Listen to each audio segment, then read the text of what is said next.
Friends, welcome to Lecture Expert YouTube channel. और इस video में मैं आप सभी के लिए लेकर आया हूँ क्लास 10th का जो चैप्टर नंबर 1 है, इसके इम्पोर्टेंट क्वेश्चंस, ये जो आपको एग्ज़ाम में अच्छे मार्क्स दिलाने में जो है हेल्प करेंगे। और जिनका एग्ज़ाम अभी 26 को या 27 को जब भी है साइंस का, उनको भी ये जो है अच्छे मार्क्स दिलाने में हेल्प करेंगे। तो ये जो है पूरे चैप्टर के जो इम्पोर्टेंट क्वेश्चन बनते हैं केमिकल रिएक्शंस एंड इक्वेशंस के, वो मैं इस वीडियो में लेकर आया हूँ। ये सभी जो हैं ये 1 मार्क्स के हैं। फिर इसके बाद जो आने वाली वीडियो होगी वो कंप्लीट 2, 3, 4 जितने भी होंगे वो सारे एक वीडियो में मैं कवर करूँगा। इसके बाद जो है डेली जो है आपको ये वीडियो मिलने वाली हैं, मैथ की भी, मतलब सभी सब्जेक्ट की। तो इस चैनल पर बने रहें और अगर वीडियो आपको अच्छी लगेगी तो लाइक ज़रूर करें। तो चलिए हम शुरू करते हैं अपना जो पहला क्वेश्चन। तो पहला जो क्वेश्चन है, बुझे हुए चूने का सूत्र क्या है, या what is formula of slaked lime. तो आपके ऑप्शन है CaO, CaOH2, CaCO3, CaSO4। तो इसका जो सही आंसर है वो क्या हो जाएगा, CaOH2। इसी को हम स्लेक्ड लाइम भी बोलते हैं। इसी तरह से आपको पता होना चाहिए फर्स्ट जो ऑप्शन है यानी CaO, कैल्शियम ऑक्साइड, इसको हम बोलते हैं बिना बुझा चूना। ये भी कई बार पेपर में पूछा जा चुका है। इंग्लिश में इसे हम कहते हैं क्विक लाइम।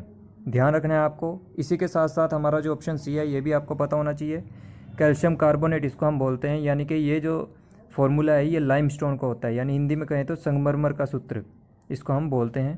तो ये ध्यान रखना है आपको, इंपॉर्टेंट क्वेश्चन है, तीनों ही पूछे जाते हैं बार बार। जो फोर्थ वाला है वो इतना इंपॉर्टेंट नहीं है, ठीक है। तो इसके बाद हम देखते हैं अगला जो हमारा क्वेश्चन है। अगला क्वेश्चन है 2PbNO3 2 ऊष्मा 2PbO + 4NO2 + O2G, यह अभिक्रिया है। दिस रिएक्शन इज, ये कौन सी रिएक्शन है। हिंदी में विस्थापन, ऊष्मीय वियोजन, संयोजन और ऊष्माक्षेपी। इंग्लिश में बात करें तो displacement, thermal decomposition, combination, exothermic. तो देखिए यहाँ आपने क्या लगाना है, एलिमिनेशन। एलिमिनेशन मीन्स कि आपको इसको एलिमिनेट करना है। देखिए डिस्प्लेसमेंट रिएक्शन में क्या होता है कि कोई जो हमारा उत्पाद कहें या इसको हम इंग्लिश में कहें तो रिएक्टेंट क्या करता है, दूसरे रिएक्टेंट को उसके सॉल्यूशन में से डिस्प्लेस कर देता है। यानी कि एक जो ये होगा हमारा अभिकारक, ये क्या करेगा, दूसरे अभिकारक को उसके विलयन में से डिस्प्लेस कर देता है, यानी कि प्रतिस्थापित कर देता है। तो देखिए यहाँ डिस्प्लेसमेंट रिएक्शन तो ये नहीं है, क्योंकि यहाँ तो कुछ ऐसा नहीं हो रहा है। दूसरा देखिए यहाँ पर ऊष्मा देके क्या किया जा रहा है, एक अभिकारक को यानी एक रिएक्टेंट को बहुत सारे प्रोडक्ट्स में तोड़ा जा रहा है, यानी उत्पाद में तोड़ा जा रहा है। तो जो भी ऐसी रिएक्शन होती है इसको हम क्या बोलते हैं, थर्मल डिकम्पोजिशन। यानी क्योंकि हम यहाँ पर ऊष्मा यानी कि हीट देके जो है डिकम्पोज कर रहे हैं, तो इसको हम क्या बोलेंगे, थर्मल डिकम्पोजिशन। हिंदी में कहें तो ऊष्मीय वियोजन इसका आंसर होगा। अगला क्वेश्चन है, इसमें हमें पूछा है निम्न रासायनिक अभिक्रिया में कौन सा अभिकारक अपचयित हो रहा है, या which reactant is reduced in the following chemical reaction. तो देखिए रिडक्शन यानी कि अपचयन कहाँ पर होता है, जब ऑक्सीजन की कमी हो रही हो। और एक बात ये याद रखनी है, उपचयन या फिर ऑक्सीडेशन कहाँ होता है, जहाँ पर ऑक्सीजन जुड़ रही हो। तो देखिए हमें यहाँ पे ये चेक करना है कि ऑक्सीजन कहाँ से हटी, उसी का ही यहाँ पे क्या होगा, अपचयन या फिर रिडक्शन। तो देखिए ZNO के पास ऑक्सीजन पहले थी, लेकिन बाद में जो है ऑक्सीजन हट गई है, तो यानी कि यहाँ पे ZNO का क्या हुआ है, रिडक्शन, यानी कि ZNO का यहाँ पे क्या हुआ है, अपचयन।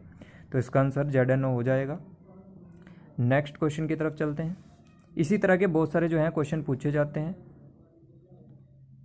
जो हमारा नेक्स्ट क्वेश्चन है इसमें है निम्न रासायनिक अभिक्रिया में कौन सा अभिकारक उपचयित हो रहा है। तो मैंने बताया उपचयित यानी कि ऑक्सीडाइज होना। इसका मतलब क्या होता है, जहाँ पे ऑक्सीजन जुड़ रही होगी। तो देखिए यहाँ पर कार्बन के साथ ऑक्सीजन नहीं थी, लेकिन बाद में जुड़ गई, तो यानी कि कार्बन का यहाँ पर क्या हुआ है, ऑक्सीडेशन हुआ है या उपचयन हुआ है। तो इसका आंसर हो जाएगा C। नेक्स्ट क्वेश्चन देखते हैं।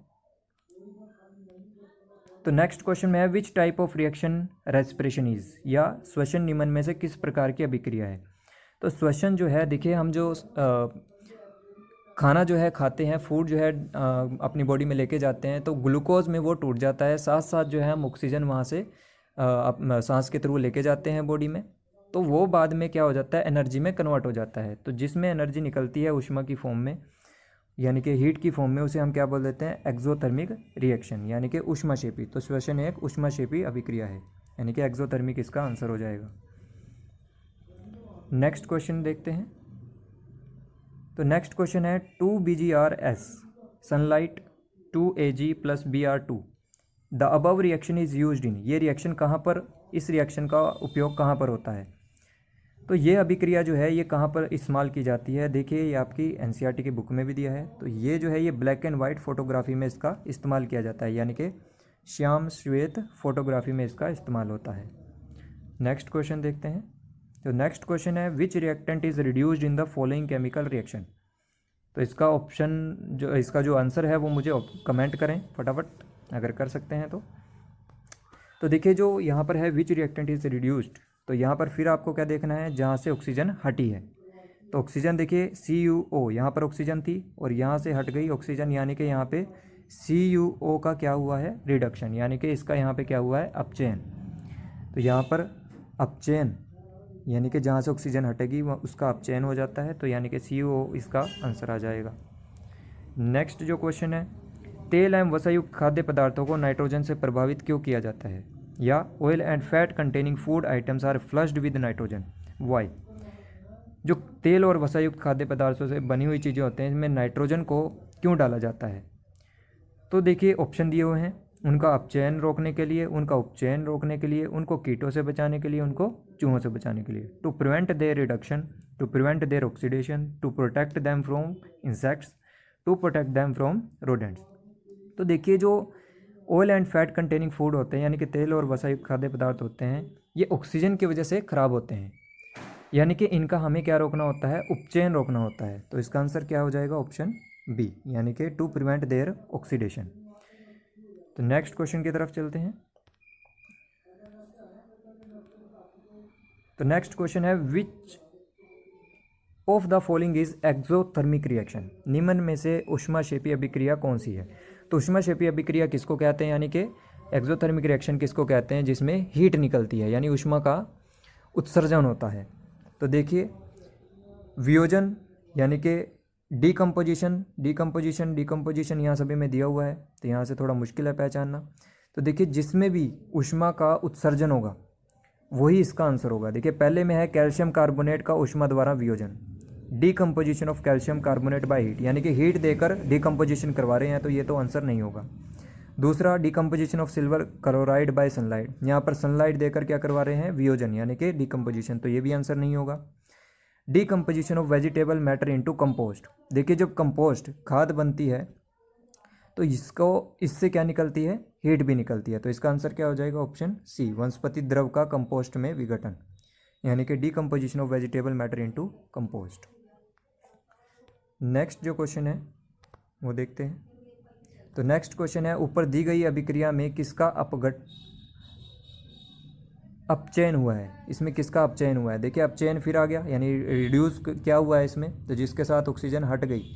तो यहाँ देखिए यहाँ Fe2O3 के साथ ऑक्सीजन थी लेकिन बाद में जाके हट गई, तो यानी Fe2O3 का यहाँ पे क्या हुआ है, रिडक्शन हुआ है, तो इसका आंसर हो जाएगा ऑप्शन ए, यानी कि यहाँ पर Fe2O3 का क्या हुआ है, अपचयन। Next question, which reactant is oxidised in the following chemical reaction. निम्न रासायनिक अभिक्रिया में कौन सा अभिकारक उपचयित हो रहा है? उपचयित यानी कि आपको देखना है कहाँ पर ऑक्सीजन की वृद्धि हुई है, यानी कहाँ ऑक्सीजन जुड़ी है। तो देखिए हाइड्रोजन के साथ ऑक्सीजन नहीं थी लेकिन लास्ट में जाके ऑक्सीजन जुड़ गई, तो यानी कि हाइड्रोजन का यहाँ पर क्या हुआ है, ऑक्सीडेशन, यानी कि हाइड्रोजन यहाँ पर क्या हुआ है, ऑक्सीडाइज्ड, यानी कि उपचयित, तो ये इसका आंसर होगा। तो ये थे आपके फर्स्ट चैप्टर के मोस्ट इंपॉर्टेंट क्वेश्चन 1 मार्क्स के, इन्हीं में से आपको दोबारा पेपर में देखने को मिलेगा। हो सकता है इक्वेशन बदल दी जाए लेकिन इसी तरह के क्वेश्चन आपको 1 मार्क्स में देखने को मिलेंगे। तो अगर आपको वीडियो अच्छी लगे तो लाइक करें, सब्सक्राइब करें चैनल को और शेयर करें। तो इस वीडियो में